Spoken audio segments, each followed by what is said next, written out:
Assalamualaikum. Salam kesejahteraan bagi kita semua. Om Swastiastu, Namo Buddhaya, salam kebajikan. Awalnya adalah kearifan, awalnya adalah wisdom, lalu kearifan tersimpan di dalam puisi. Ini kuliah singkat, serial kultum, kuliah 7 menit. Kita menggali kearifan dari kutipan puitis, baik puisi ataupun prosa. Kali ini kita akan gali kutipan puitis dari seorang pemikir dan juga seorang aktivis. Ia bernama Nawal El-Saadawi. Nawal El-Saadawi, ia lahir di Mesir, hidup di tahun 1931 hingga 2021. Tahun ini ia wafat dan ia dikenang karena ia dianggap Simone de Beauvoir dunia muslim. Ia dianggap seorang pemikir feminis dari dunia muslim. Kita kutip satu pandangannya dalam buku Woman at Point of Zero. Ini yang dikatakan oleh Nawal El-Saadawi. Ujarnya, saya nyatakan kebenaran. Dan kebenaran memang buas dan berbahaya bagi dunia yang penuh kebohongan. Ini ucapannya, saya nyatakan kebenaran, namun pastilah kebenaran ini akan dianggap berbahaya bagi dunia yang penuh kebohongan. Apa makna lain yang lebih dalam yang terkandung di dalam kutipan dari Nawal ini? Maka kita gali dulu sedikit kisah hidup dari Nawal El-Saadawi, karena pastilah kutipan itu datang dari jeritan batin pengalaman hidupnya. Nawal El-Saadawi, ia tak hanya dokter, ia tak hanya psikiater, ia tak hanya penulis, tapi lebih dari yang lain, ia seorang feminis dan feminis yang hidup di dunia muslim. Seperti dikatakan di awal tadi, hingga kini ia dianggap Simone de Beauvoir bagi dunia muslim. Simone de Beauvoir itu adalah pemikir Perancis yang dianggap ikut mengawali tumbuhnya emansipasi wanita di dunia barat. Simone de Beauvoir. Nawal dianggap versi muslim dari Simone de Beauvoir.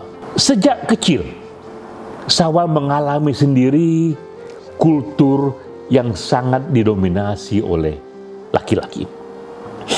Ketika umur 5 tahun, ia dipaksa untuk sunat.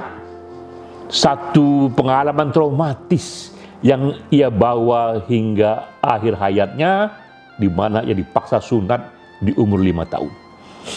Di umur 10 tahun, ia pun dipaksa untuk menikah dini. Ia teringat, ia menjerit ketakutan dan melawan. Ia tak mau menikah. Sampai akhirnya, keluarganya pun menerima ia tak jadi dinikahkan dini di usia 10 tahun. Namun jika saja ia tidak melawan, ia pun termasuk wanita yang dinikahkan dini usia 10 tahun, yang dalam kultur itu hal yang biasa. Dan ia juga teringat ketika remaja, neneknya berteriak kepada Nawal dan mengatakan bahwa bocah laki-laki itu harganya minimal sama dengan 15 bocah wanita. Ia teringat dan ia terpana. Nenek yang disayanginya yang terhormat mengatakan itu, bahwa satu bocah laki-laki itu setara nilainya minimal dengan 15 bocah wanita. Sementara ia bocah wanita, ia terpukul dan terpana dengan situasi itu. Nawal lalu tumbuh sebagai seorang cerdas, ia menjadi dokter, bahkan ia sempat menjadi menteri kesehatan di Mesir. Begitu tinggi pencapaian Nawal, ya. Namun di era itu ia sudah mulai menjadi feminis. Ia membuat buku berjudul Woman and Sex dalam dunia muslim. Ia katakan di sana betapa tradisi sunat bagi wanita itu adalah bentuk dominasi lelaki kepada alat seksual wanita. Ia katakan itulah dunia patriarkal dalam mendominasi dunia seks wanita, sehingga wanita itu direduksi dari manusia menjadi hanya alat reproduksi belaka. Sehingga bahkan wanita pun dipaksa untuk sunat. Bukunya cukup menggemparkan dan mengkhawatirkan, hingga akhirnya ia pun dipecat sebagai Menteri Kesehatan. Lebih dari itu, ia pun dipecat sebagai pemimpin redaksi jurnal kesehatan. Dan ia melihat sendiri betapa ekspresinya menyatakan kebenaran ternyata menurutnya berbahaya bagi dunia yang penuh kebohongan, dunia yang menurutnya didominasi oleh laki-laki. Lebih jauh dari itu, terus saja Nawal menyampaikan kritiknya, bahkan akhirnya ia masuk penjara. Di dalam penjara ia merenung betapa beda nasibnya seandainya ia bukan wanita. Betapa diskriminasi atas wanita pada dirinya itu sangat konkret. Dari Menteri Kesehatan, gagal gagasannya ia dipecat, bahkan ujungnya ia masuk penjara. Tapi dalam penjara justru berkobar semangatnya. Ini kesadaran wanita harus dibangkitkan, melawan sebagaimana kita lawan segala hal dunia kebohongan. Dan di dalam penjara ia mendirikan satu asosiasi yang disebut Arab Women Solidarity Association. Ia pun semakin menjadi seorang aktivis untuk menumbuhkan pentingnya emansipasi wanita di dunia muslim. Dalam penjara juga ia menemukan tokoh-tokoh wanita lainnya yang dipenjara akibat diskriminasi atas wanita.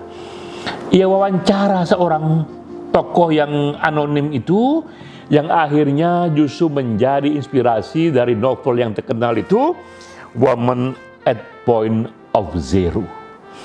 Dalam kisah di buku itulah ia menuliskan bagaimana perjalanan wanita di dunia muslim yang oleh sebagian itu memang dianggap didominasi melalui kultur patriarkal laki-laki, disunat paksa, dikawinkan secara dini, dan berbagai opininya itu akan disensor, ya, dan jika mereka melawan, berbagai kekerasan, baik kekerasan fisik ataupun kekerasan struktural akan datang menghampirinya. Tapi Nawal terus bersuara sampai akhirnya ia pun terlempar dari Mesir, tak lagi tinggal di Mesir, dan ia pindah ke Amerika. Ia memimpin gerakan emansipasi wanita dari sana sambil ia mengajar di berbagai universitas hingga akhir hayatnya. Lalu bagaimanakah sekarang nasib dari emansipasi wanita di dunia muslim?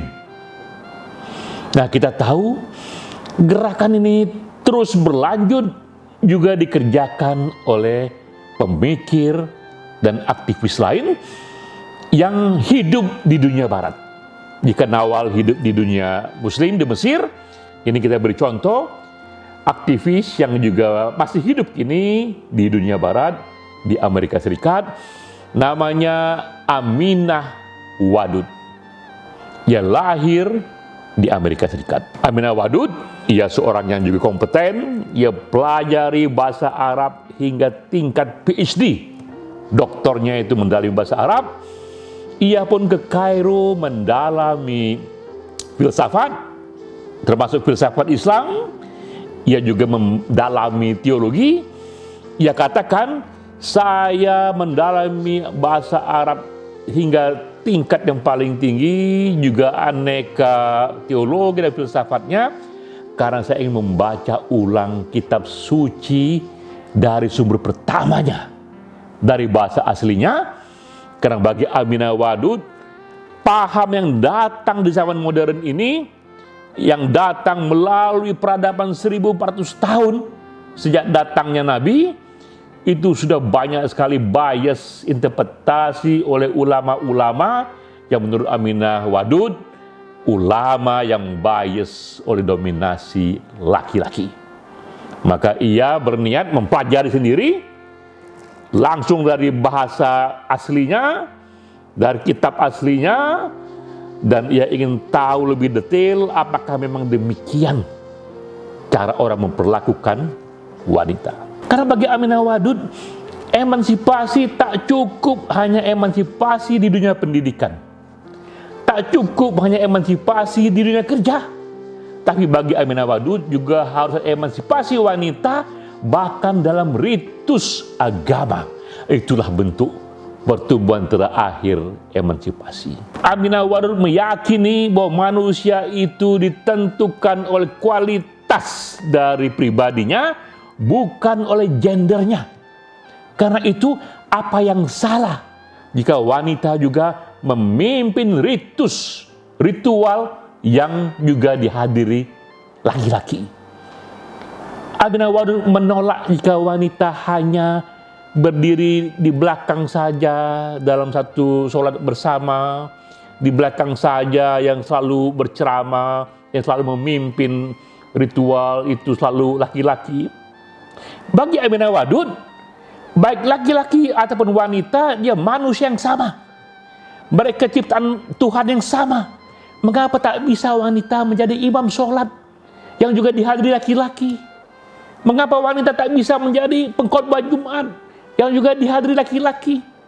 Ia manusia yang sama, ciptaan Tuhan yang sama. Disinilah hebatnya Aminah Wadud. Ia tak hanya pemikir, ia juga aktivis. Maka terjadilah itu sejarah yang mengagetkan banyak orang.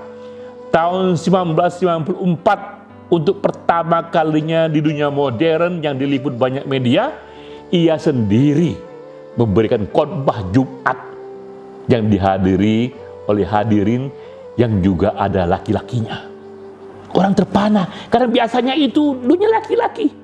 Sekarang Aminah Wadud sendiri yang memimpin khotbah itu. Tahun 94 ia mengatakan itu, ia mengerjakan itu, dan kritik datang bertubi-tubi. Ia pun terdiam selama 10 tahun, karena revolusi yang ia bawa begitu hebatnya. Namun ia tak berhenti di sana. 11 tahun kemudian, tahun 2005, di Amerika Serikat lebih jauh lagi. Ia sendiri yang memimpin sholat berjamaah yang juga dihadiri laki-laki. Aminah Wadud imamnya. Seorang wanita menjadi imam bagi sholat bersama yang dihadiri laki-laki. Begitu banyak para muslim-muslim konvensional yang protes berdiri di ujung tempat mereka sholat. Mereka mengatakan ini sebuah penyimpangan. Tapi karena di Amerika hak asasi dilindungi, dikatakan jika kalian tak setuju, kerjakan apa yang kalian yakini. Tapi mereka yang meyakini keyakinannya dilindungi konstitusi. Maka terjadilah itu. Sholat pertama di Amerika Serikat yang dihadiri laki-laki, 100 orang lebih yang hadir, yang memimpin adalah seorang imam wanita. Aminah Wadud sendiri, karena berangkat dari pandangannya tadi bahwa manusia itu sama, ciptaan Tuhan yang sama, hanya personalitinya yang membedakan itu, bukan jenis kelaminnya. Karena itu mengapa tidak wanita juga harus dibolehkan menjadi imam bagi sholat bersama laki dan perempuan. Yang tak setuju silakan jangan ikut, tapi yang setuju silakan ikut. Dan kini berkembanglah itu satu jenis tradisi yang baru yang dipimpin oleh wanita. Kita pun teringat kembali ucapan dari Nawal bahwa kebenaran itu bahaya bagi dunia kebohongan, namun lebih dari itu lagi, kebenaran itu bahaya bagi mereka yang tak siap dengan perubahan. Aminah Wadud sekarang memimpin gerakan ini, emansipasi wanita dalam bentuknya yang sekarang ini mungkin paling tinggi. Dulu dunia barat hanya menyatakan persamaan hak wanita dan pria dalam pendidikan, persamaan hak dalam kerja. Aminah Wadud dan teman-temannya membawa lebih jauh lagi, persamaan dalam ritus agama. Bahwa laki-laki boleh memimpin sholat, tapi juga wanita boleh memimpin sholat. Apa salahnya? Karena mereka makhluk Tuhan yang sama. Demikian mendasar perubahan yang dibawa oleh Aminah Wadud. Dan kini ketika kita teringat kembali kutipan dari Nawal bahwa saya menyatakan kebenaran dan kebenaran ini berbahaya dan juga buas, terutama bagi dunia yang penuh kebohongan. Di tangan Aminah Wadud lebih jauh lagi, kebenaran atau apa yang diyakininya benar juga bahaya bagi mereka yang tak siap dengan perubahan. Perubahan yang dibawa oleh Nawal, perubahan yang dibawa oleh Aminah Wadud, ada perubahan menuju emansipasi manusia yang lebih sederajat, tak peduli warna kulitnya, tak peduli status ekonominya, dan tak peduli jenis kelaminnya. Sekian, sampai jumpa.